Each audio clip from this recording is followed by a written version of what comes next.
All right, strategic thinking. Next topic, time.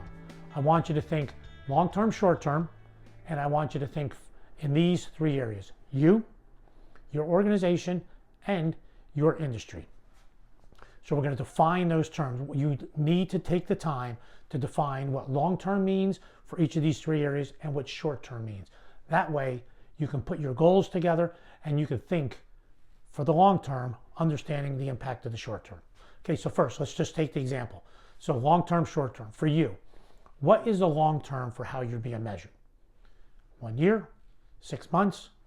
What is it? Define what that term is. Now, once you define that long-term, what's the short-term you're being measured on? Are you given weekly results? Are you given monthly results? How often do you have to deliver something? Now you have the short-term, right? So define those terms. It might be 12 months for the long-term, and it might be monthly on the short-term.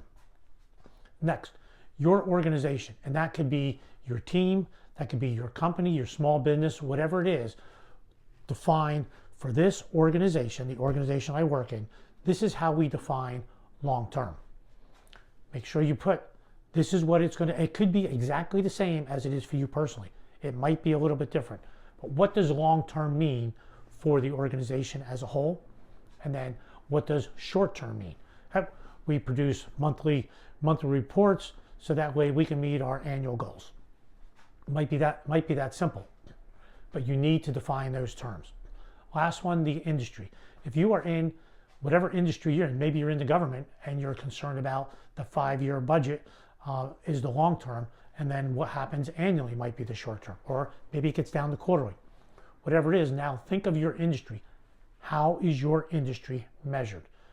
Long term, define it. Short term. And you'll be surprised. Sometimes these will line up exactly. Sometimes they'll be a little bit different, which now you have a much bigger picture on what needs to be measured and when. Okay, now that you have that measured, think about this. Now, when you take a look at your long-term goals and the long things you need to accomplish, how does the short term fit into the long term in each of those areas? So now once you understand the long-term picture that's being taken, you can now justify, you can now talk about how long-term sometimes gains, sometimes losses, how they affect the overall long-term picture. When you think if you're in the retail industry, long-term might be annually, but you know there are cycles that go through the retail industry, particularly around October, November, December, that make up for the entire year.